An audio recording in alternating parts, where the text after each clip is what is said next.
No respite on the Lal Street. The Nifty and sensex record the biggest weekly fall of 2025, ending the week with cuts of about 3%.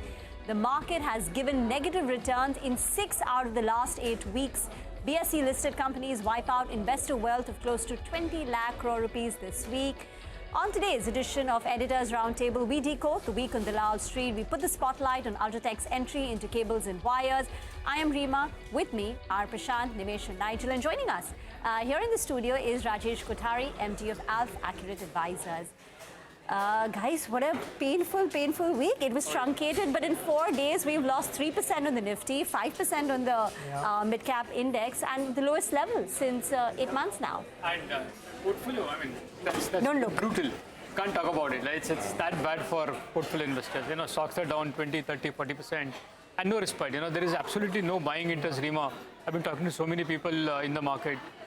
I mean, now, you know, sentiment is badly hurt. You know, for the first time in 3-4 years, I'm hearing that no, now don't want to do equity, or let's give up, or that's a classic sign. That's a classic sign. I agree with you. Yeah. But you know, for now, the mood is like, when I'll get a chance to exit, can it bounce back a little bit for me to exit? You know, that's the kind of mood now in the market. So clearly, it's shaken a lot of the new first-time investors. You know, I'll tell you, somebody in office before closing bell, we started early. Somebody walked up to me and said, I was 15 lakhs in profit. And now I'm negative. Negative. You know, and then he started investing about, whatever, 2 years, 3 years ago. And I asked him, what kind of stocks do you own? And I mean, there were a few without naming names. I said, well, why did you buy them? Yeah. You know, so that is also a problem, right? Lots of stocks which were going up. That FOMO feeling was strong, so you kind of got in. You got in at the wrong time and the market turns. Actually, this turn has been very swift. But you know, right? Prashant, I mean, having said this, this has been brutal for every sorts of investors, whether you're a large cap investor or a mid cap or a small cap or a multi cap. You know, all stocks are down. Even something like a trend is down 40% from the top. So it's not like only the mid and small cap has fallen. Even the blue chips, I mean, what have not fallen are the stocks which have not rallied in the last 3 years. So hardly you've made money in that. So you're not losing money in that. But the fact is, when you've made money, you're giving up most of those gains now. I mean, it's a good thing if what is happening is if your profits are being taken away, not down in an absolute way, which is already starting to happen. Let me just quickly wrap up, you know, some of the data points. So from the highs now, Nifty is down 15%. So as of today's close, 15.6%. Bank Nifty is down 11%. Mid-cap index is down 21%, and small-cap index has given up a 0.25%, 25% gone from the highs. The maximum damage sectors are real estate, 31% damage. PSU, I mean, actually, then it's the next 3 sectors, PSU Bank, CPSE, oil and gas, it's all, the common thread is PSUs, between 30 and 29% cut. The one surprising space which has seen damage, Reema, is your sector, IT services, which we not actually discussed that much because everything was falling. So this also, but the point is, 2 weeks back, the Nifty IT index was down just 8% from its highs. This week it's down, with a holiday in between, it's down 8%. So that is, and look at the stocks which will come up on your screen, the weekly damage here. Tech Mahindra down 10, Friday to Friday. Wipro down 9, TCS down 8, HCL Tech down 7, Infosys down about 7% as well. So, you know, real estate, the maximum loser, 31. IT index is down 18%. You know, so it's quite stark, and everything is rolling over basically. Now, I just looked at the Nifty stocks, and the date I've chosen is November 29, 2024, which was the high for NSE 500, the broader index. So from that point, and largely it should be a few percentage points here and there, on the Nifty 50, Trent is down, as Nimesh, you were saying, 41%. Hero, Bajaj, Tata Motors, Asian Paints, all consumer names, down 35 to 37%. And then the industrial names, right, Power, etc., Power Grid, NTPC, Coal India, and Adani Ports, anything between 26 to 28% or so. So this is just the Nifty 50, and I'm not even going into mid and small caps, etc. The one thing which is, you know, the reasons we've discussed, I mean, the basic reason is it's just got overdone, too overdone, equity, and at the exclusion of everything else. But something new which has happened, I think, over the last few days is US growth fears are starting to emerge. And we'll have to watch it, right? So recent data has been weak. Services PMI was the first one, but the consumer confidence, etc. The S&P 500 itself is now rolled over. It's down, it's below its 200-day. And the AI capex trade, which is NVIDIA, etc., is starting to weaken. I mean, the market seems to be derating. Whatever you think of it for longer run, but it's getting derated. And the other thing is that it's very initial kind of hints one is getting, but Doge, which is the Musk spending cut plans, that is starting to be talked about as deflationary in the near term because you're spending less. Lots of deadlines ahead, so it's a full deck. Next week, which is 4th of March, we'll have tariffs come into play. Canada, Mexico, and now China, which is a new one, 10% additional new tariffs. The 5th of March is the China annual, it's called the 2 sessions, the NPC meeting. And it's important to watch because they're taking money which is supposed to come to us if you talk to some people. And there's a Trump call with Xi, which Politico is reporting may happen next week, the President Xi of China. And of course, 1st of April, which is a full month to go, federal authorities in the US are supposed to report back to Trump with what they want to do with tariffs. And that's when reciprocal tariffs, India tariffs and other countries, etc., will all come into play. So just thought we'll line up the damage, but also just look ahead at some of these things, but largely global in nature. Yeah. Well, Rajesh, what is your experience? You know, when people have been calling for the bottom and the bottom's not coming only. I think you get a bottom when, in fact, people stop talking about it. And now with people throwing in the towel, maybe at times, that's when the turnaround moment comes about. How are you feeling about the market with the interactions that you have with your clientele as well? What are they telling you? Dekho, basically, if you look at till September, it was always equity, correct? It was like throw the dart, make the money. Correct? That cannot continue. So in September, we said, please expect from here moderate returns. Now the correction is already coming in. No correction is without pain. So we all ask for correction, but when it comes, nobody feels good about it. That's fact of life, right? But let's look at from here what. Equity market के 5 शत्रु होते हैं. 5 enemies of equity market. Remember this. First, our biggest enemy is crude oil. Drill, baby, drill is Donald Trump's statement. So crude oil will not go up in a big way. I don't know how much go down. It will remain a range bound. Good for India. Correct. Number 1. Number 2, the inflation, which is cooling down in India after a long time. Number 3 is the interest rates. RBI has done first time rate cut after again long time. Number 4, the biggest villain this time was the earnings growth for the first time. First quarter Nifty earnings growth was 2%. Second quarter Nifty earnings growth was 2%. But third quarter Nifty earnings growth is 9%. As we move into July, and I'm just talking 4 months away, not 4 years. In bull market, people talk about FY32. Now I'm just saying, please wait for just 4 months, correct? 2Q, you will see Nifty double-digit earnings growth coming back strongly because base is in your favor and union budget gift, 1 lakh crore. And last villain was valuation. Nifty average valuation, 20% 10 years se premium ho gaya tha. Now it is right now below 10 years average. Now 5 things are in our favor.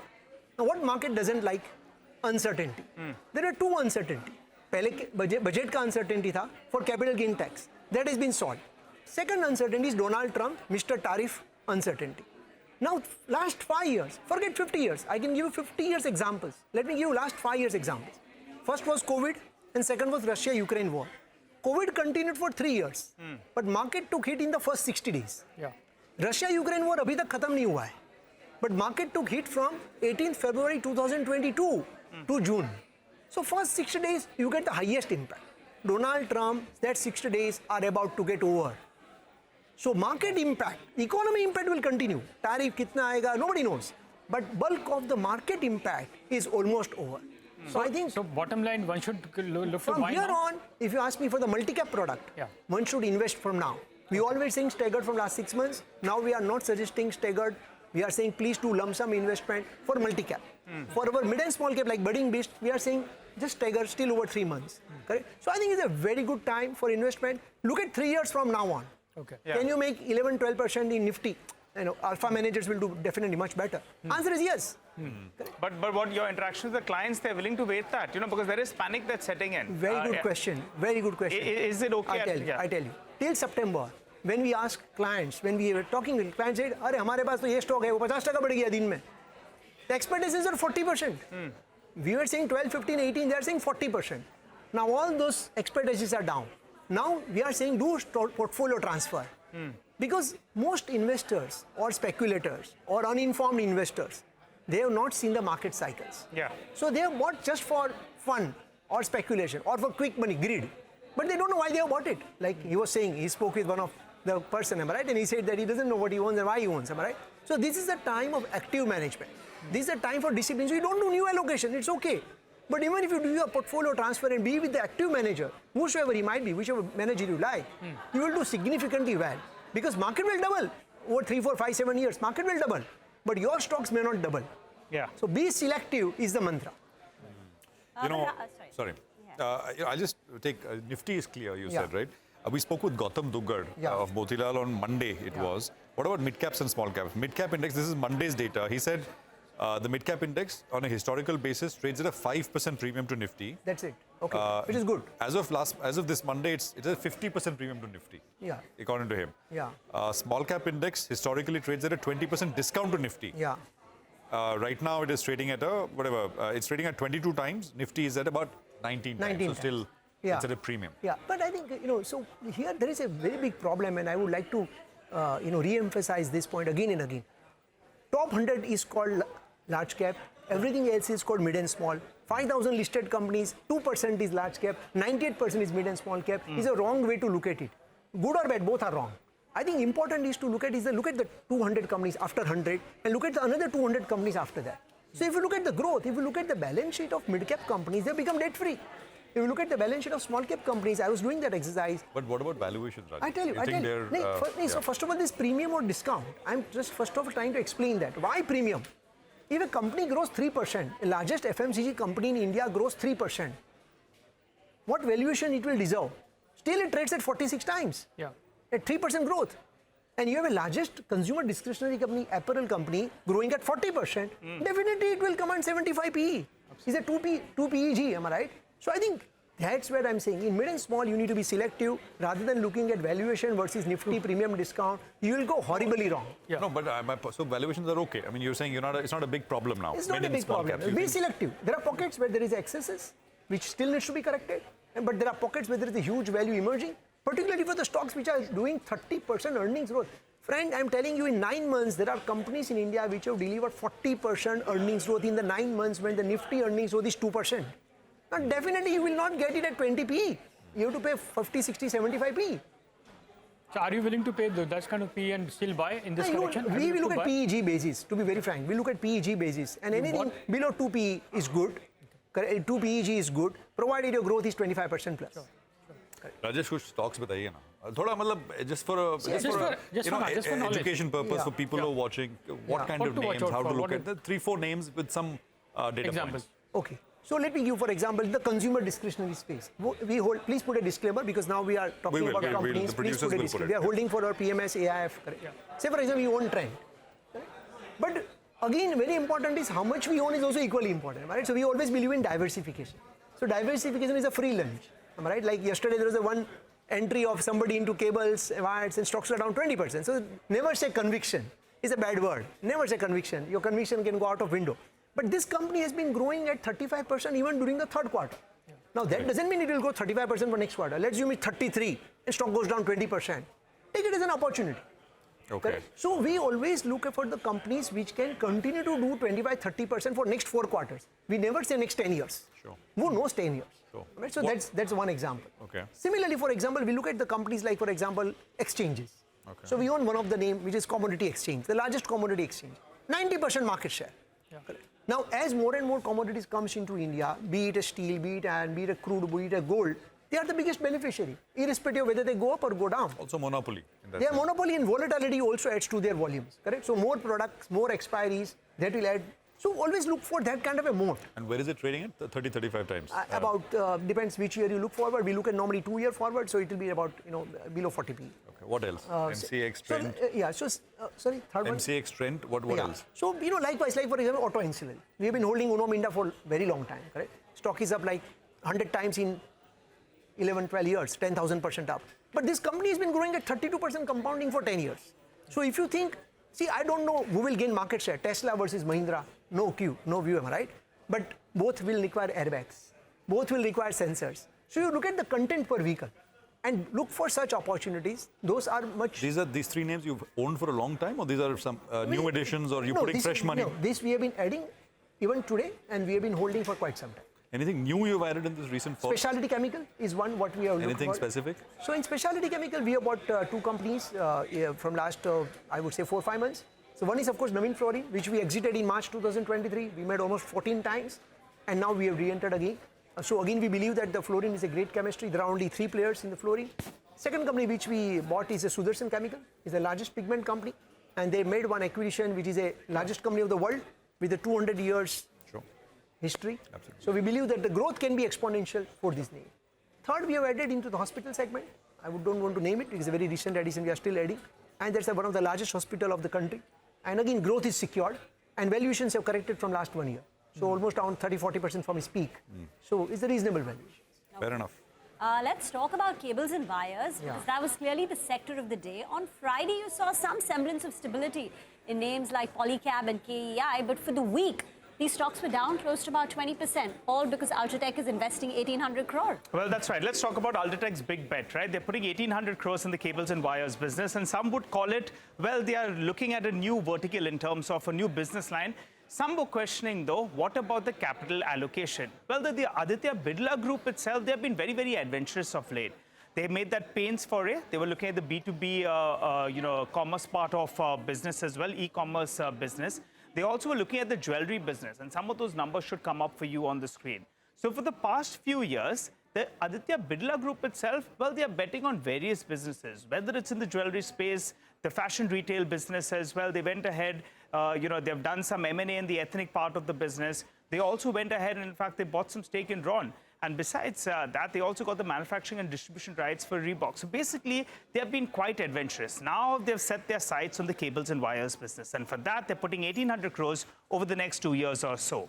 Why does UltraTech want to get into the cables and wires business? Well, the industry itself is growing quite well, 13 to 14%.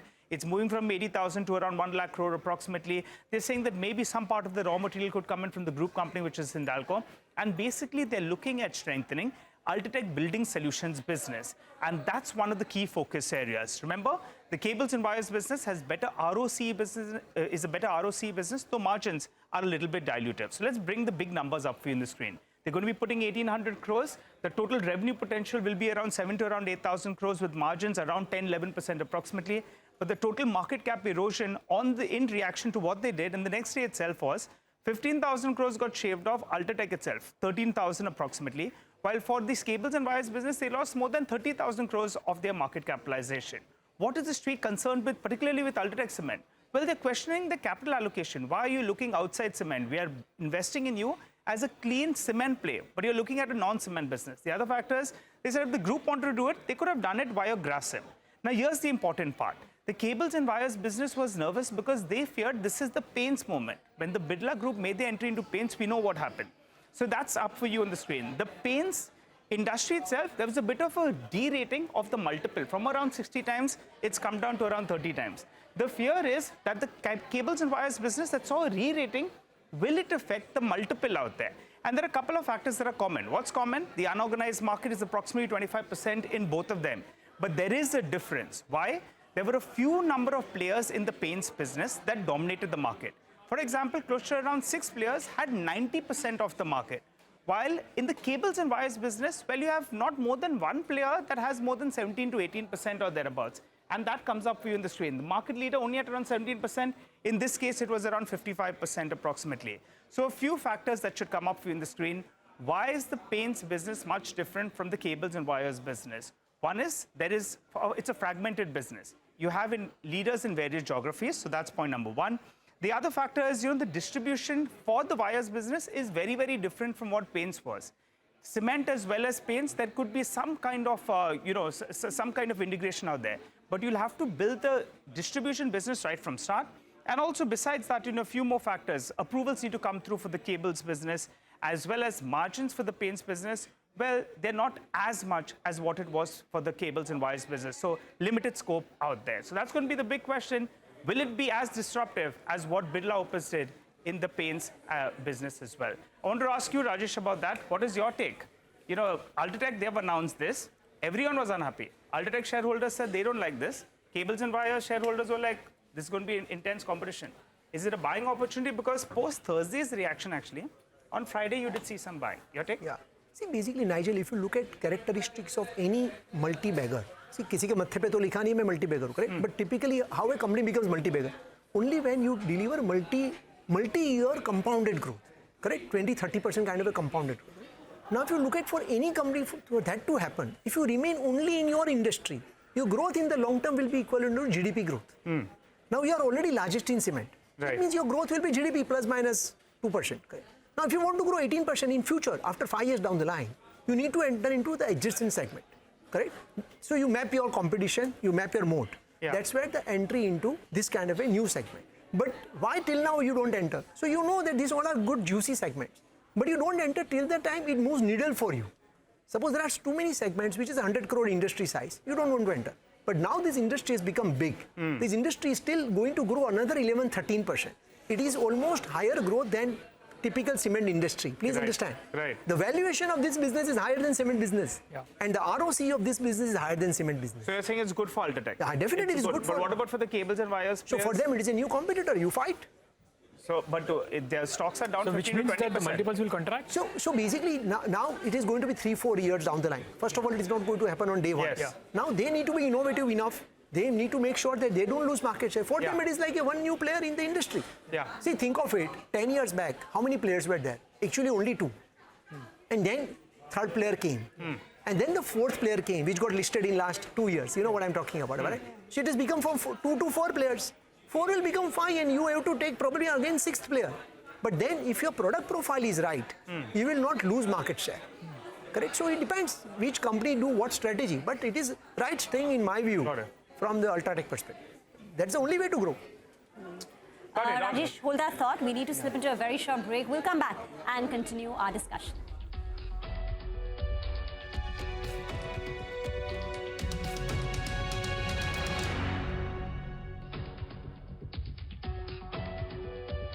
Welcome back. You're watching Editors Roundtable, and we're in conversation with Rajesh, and he believes that at least most of the pain for large caps could be in the price at these levels.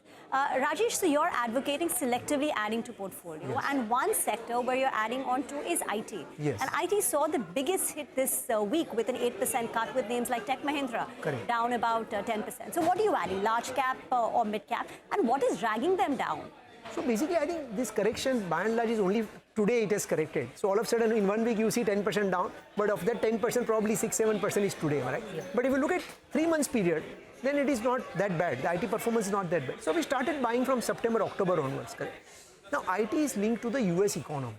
You need to make sure that what is your view on US economy. If the US economy does well, Indian IT companies will do well. Very simple. If you look at the Indian IT companies commentary, look at the TCV wins of TCS, Infosys, Tech Mahindra, Persistent, Coforge, it has been very healthy. If you talk about the top US companies which are spending on IT, including BFSI companies, they already announced their plans for IT budgets, which is also again very, very healthy. So we think US economy to do well. Anyway, Donald Trump's talking about make America better again. So great again means Indian IT will do well. Add to that little bit effect of currency depreciation. I'm not of course assuming it, but because it is generally passed through. But in a way, it's a short-term kind of thing. Yes, again, it adds to your profitability, right? So IT means will do well. Within that, both large and mid, one needs to be selective. So we are holding, for example, Coforge in mid-cap from quite some time. And it is the best performing in terms of the earnings, in terms of the revenue growth, in terms of the mergers and acquisition, and in terms of ability to capture the new growth drivers. That's very important. Because there are many Indian IT companies that are still into the legacy business. They are probably not doing enough compared to what they should have been, compared to, if you look at their cash reserves are huge. Right? So why India doesn't have its own Alibaba, I still wonder. But yes, we don't have it Alibaba, so that's okay. And we don't get paid for the Alibaba valuation and Facebook valuation. So that's it. But I think Indian IT companies will do well. And their growth will be better than the Nifty earnings growth. Okay, thank you very much. This has been such a great conversation, listening to the way you think about individual stocks and the market. But as we wrap on this edition of Editors Roundtable, we leave you with market commentary that we received from Pankaj Tibrewal. The central bank for the last 18-24 months was on a cautious side to make sure that there isn't overheating. And now the central bank is acknowledging that there is a slowdown, and probably the actions which are following have been very, very good. They did the rate cut for the first time in the last 5 years. You saw the liquidity measures being taken by RBI on a continuous basis. And third, the risk weightage and the relaxations on the risk side, which they have been doing. At some point of time in the next few months, I think FI selling should bottom out. I think if earnings growth starts to come back, which could be in double digits, I think FIs will come back.